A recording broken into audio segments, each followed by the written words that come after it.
Our world is not always the same. Hidden from our view lies a different world. Creatures utterly unlike us. Almost alien.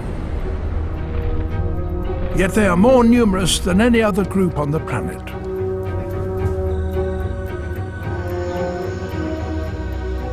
Welcome to the fascinating world of the arthropods. Spiders, scorpions, and insects. Today we have new camera techniques that will allow us to reveal in greater detail than ever before their lives, the way they fight and feed and reproduce. This series uses specially developed 3D camera technology to study the micro-world in extraordinary detail, both on location and in specially constructed environments. We'll witness their births, the challenges they face, and the moments when their lives hang in the balance. And that may help us understand how it is that today over 80% of all animal species on this planet are arthropods. In this series, we'll see the way they have evolved, from the comparative simplicity of the millipede to vast colonies that contain hundreds, even millions of individuals. We'll witness the most extraordinary transformations in the animal kingdom. We'll meet ants that farm, spiders that can cast their webs, and the bug that wears the bodies of its victims as a disguise. Welcome to a strange and dangerous world.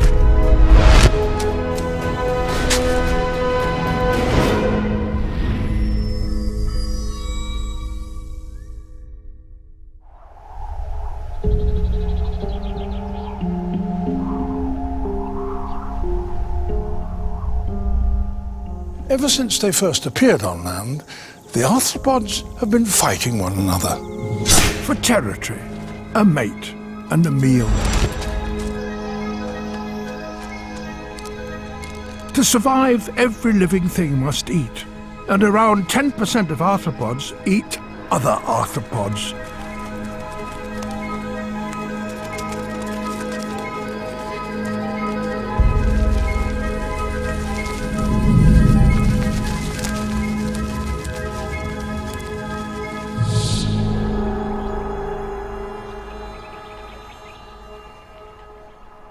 Some of the most remarkable hunting strategies in the animal kingdom are happening right under our noses.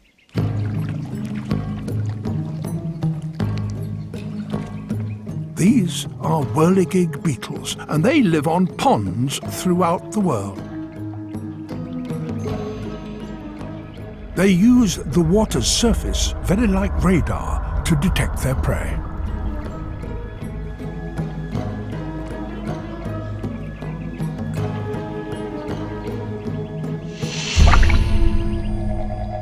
A stick insect, held fast to the water by surface tension. Its struggles send vibrations across the water's surface. The whirligig senses them and puts its water radar into action.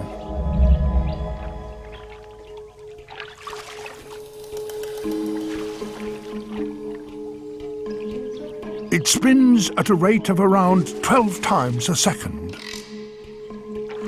This spinning motion sends tiny ripples across the water. These bounce back from the stick insect. The whirligig detects the faint echoes in much the same way as radar, and it closes in on the victim. Whirligigs all over the pond join in. They too have their own water radar. The stick insect stands little chance against this voracious horde. Whirligigs use their environment to help them detect the presence of prey. But the surface of water is not the only medium for carrying messages. Some predators have developed more sophisticated ways of hunting. One group of arthropods, the spiders, produce a substance so versatile and so strong it's used by 30,000 different species. Silk. And they use it for a multitude of different purposes. For transport, spinning a filament that catches in the wind and then lifts them aloft, as trap lines, as lining for their nests, but above all they use it to trap their prey.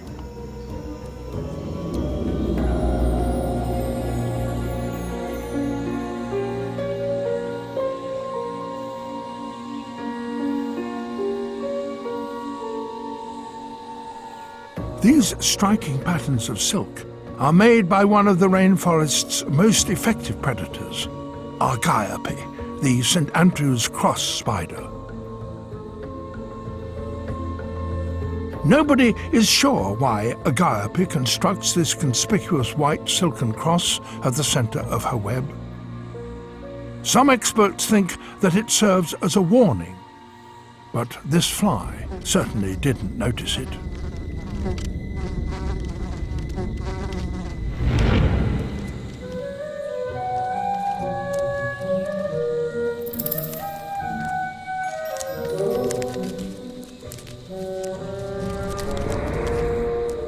Argiope wraps her catch to prevent it from escaping using not web silk, but a different non-stretch kind. And then she paralyzes it with her toxic venom. She'll eat it later.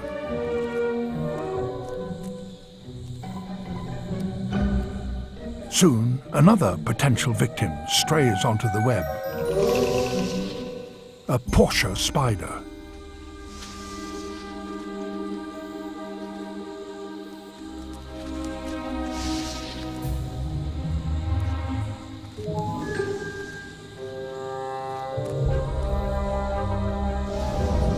But before Argiope can strike, Portia retreats to the edge of the web.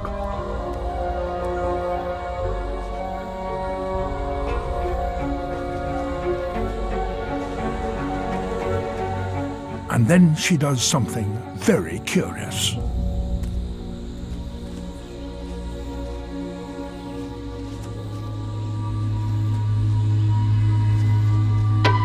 She plucks on very carefully chosen strands.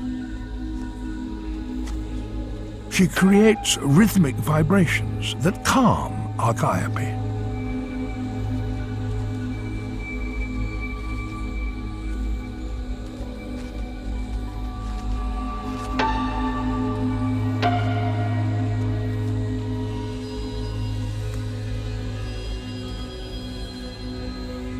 Instead of attacking Portia, Argiope returns to the center of her web.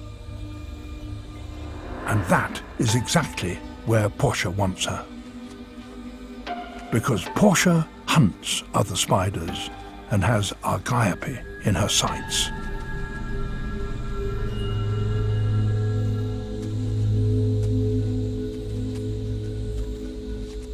She moves off the web so that she can survey the scene. Over many hours, she moves around the surrounding branches in search of the best point to launch an attack.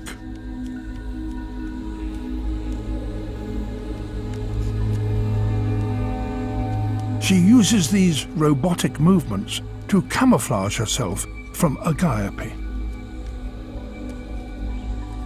To poorly sighted creatures, she probably looks like a twig fluttering in the wind.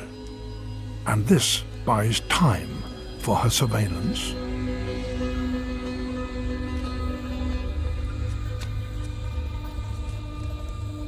Portia has superb eyesight, and she can judge angles and distances with great precision.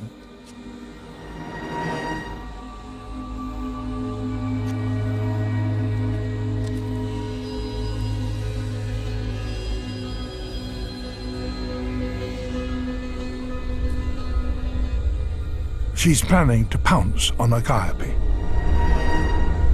She has to be exactly on target.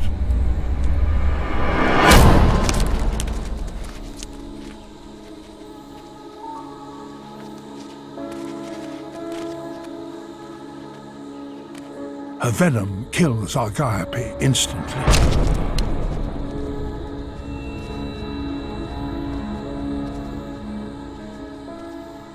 Like most spiders, she can't eat solid food, so she pumps her digestive juices into her prey and then sucks the corpse dry.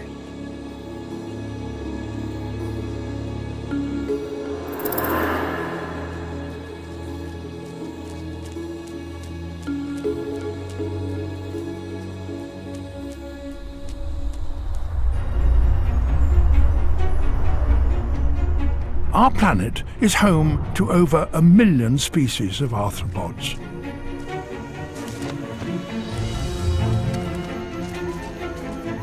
Today, they outnumber other animal species 4 to 1. That's part of their fascination, their variety.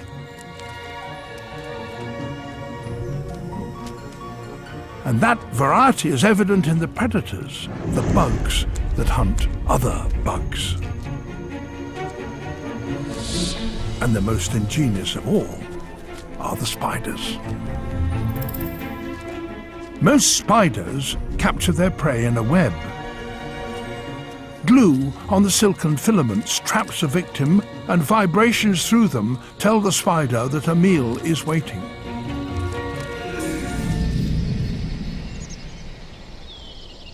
But webs come in many shapes and forms, and different spiders have favoured different places in which to construct them. The inside of a log is a good place to catch beetles and even small reptiles.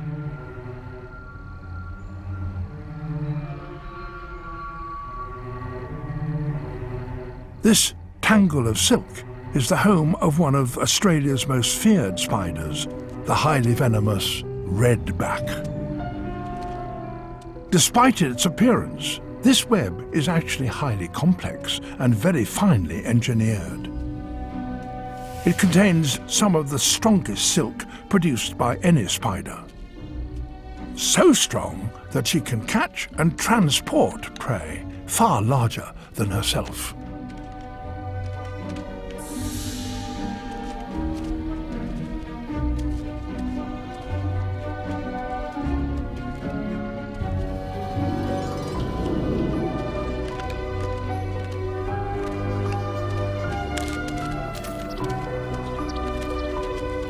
First, she winds strands of silk around the struggling beetle to immobilize it.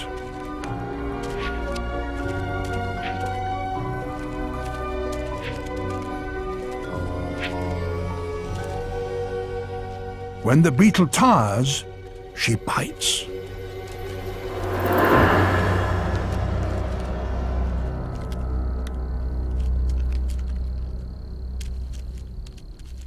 She must pull her victim up to the part of the web where she lives. She starts snipping and reattaching the lines of silk.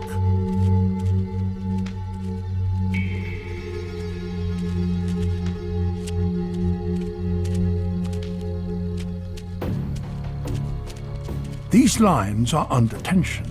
They're spring-loaded, and that allows the redback to haul huge weights around her web. The tiny male watches as she retrieves her catch.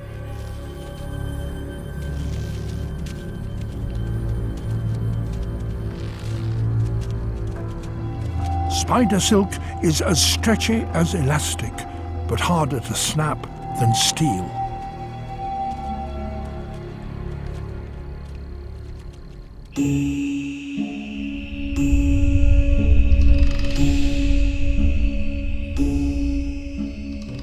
As day turns to night and the forests plunge into darkness, nocturnal predators are coming out to hunt. One of them is Dinopis, the ogre-faced spider. She is found throughout the tropics, and she uses silk in a very different way.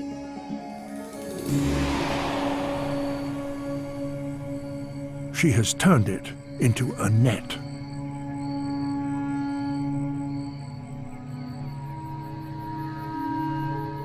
Her stick-like body makes her hard to spot amongst the branches.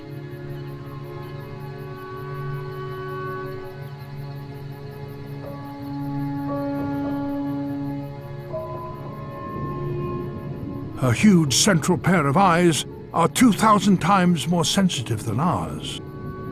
And to keep it that way, she completely rebuilds the retina at the back of each eye every single day. They enable her to hunt in almost complete darkness.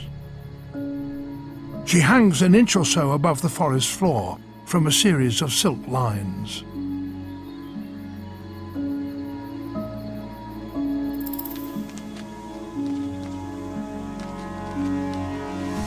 She strikes. She stretches the net over her prey and then wraps it in silk to immobilize it.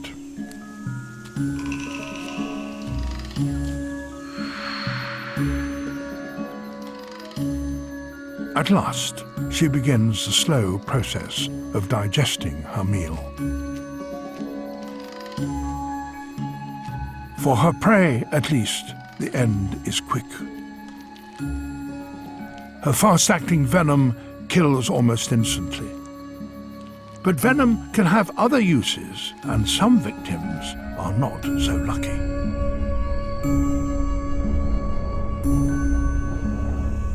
Venom can be used for both defense and attack. But some arthropods use it in a more subtle way, not to kill, but to control. In the woodlands of Africa and South Asia lives a creature that has mastered the use of venom like few others. Meet the jeweled cockroach wasp. Her iridescent body stands out brightly against the forest floor, though the purpose of her bright coloration is not known. Certainly any bug that does spot her would do well to steer clear. She hunts, but not for herself. This cockroach is exactly what she's been looking for. It's much larger and stronger than she is. Nevertheless, she attacks.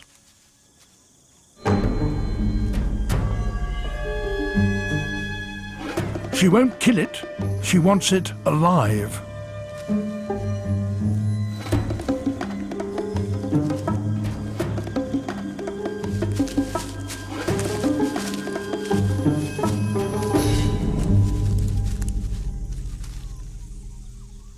First, she injects it with a venom that paralyzes its front legs.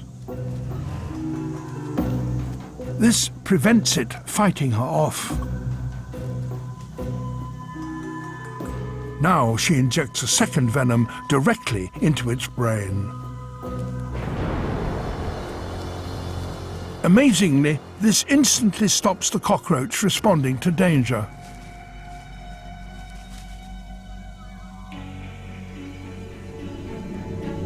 It becomes completely docile.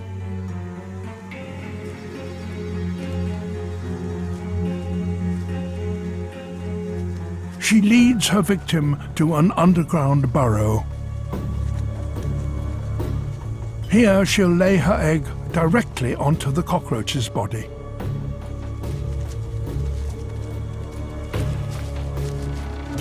She conceals the burrow's entrance with leaf litter. This will stop other predators finding the cockroach or her larva.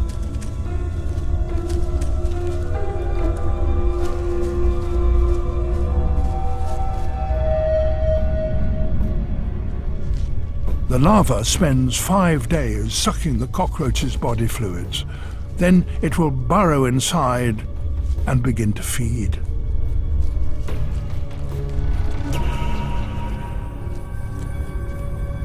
It eats the least essential parts first and saves the nervous system and the breathing system for last. A process that takes 10 days or more. And for all that time, the cockroach is alive and powerless to respond. Over a period of weeks, the larva continues to grow and develop, until eventually all that remains of the cockroach is a dead, empty husk. And from it emerges a fully mature adult wasp, ready to repeat the gruesome cycle for itself.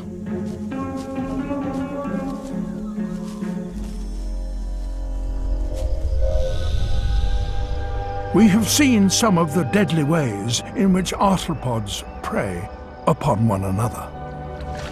The way these creatures hunt has shaped their bodies and their lives.